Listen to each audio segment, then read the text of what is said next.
Në mbledhjen e komisionit të posaçëm për reformën territoriale ka patur përplasje për fjalën e anëtarëve në mbledhje, pasi bashkëkryetari socialist Arbian Mazniku e ka akuzuar bashkëkryetarin demokrat në komision Luciano Boçi se nuk po i jepet hapësirë mazhorancës. Në një moment Mazniku i ka tërhequr mikrofonin Boçit, duke detyruar këtë të fundit të braktisë takimin. Të vijojnë dhe të tjerët në përgjigjet e tyre se kemi ardhur të dëgjojmë kryetarët e bashkive.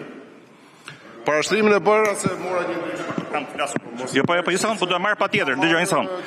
Po patjetër, po merrem patjetër. Po tani, jo pra bëre parashtrimin. More fjalën. Patjetër do e fus në xhep. Tani. Tani. Jo, autoritetin tim e tregon o zoti Boçi. Mos e marr patjetër dhe para, mos abuzoni me hapësirën që ju është lënë. Jeni duke e vazhdoj patjetër. Që të shkem me të, mund të vazhdosh i qetë. Sot nuk mund të vazhdohet në mënyrë sistematike. Boçi u rikthye në sallë dhe bashkë me të dhe debatet vijuan po aty ku e lanë. Për këtë vlerësim situatës ja kaloj fjalën kolegëve të mi. Kush e do fjalën? Po priti herë. Stop herë, mos e merr, prit ta mbaroj herë. Priti herë se mos e tepro. Mos e tepro, thash edhe herë tjetër. Mos e tepro.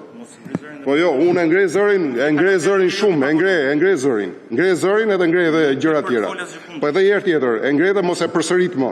Mos e përsërit edhe mos e kap ashtu, mos e përsërit. E fjalën po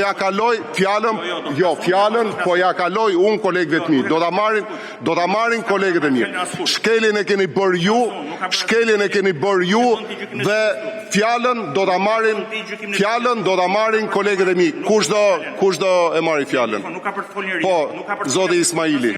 Diskutimet vazhduan mbi rregulloren e komisionit, ndërsa Boçi pasi përfundoi fjalën zgjodhi sërish të braktisë mbledhjen.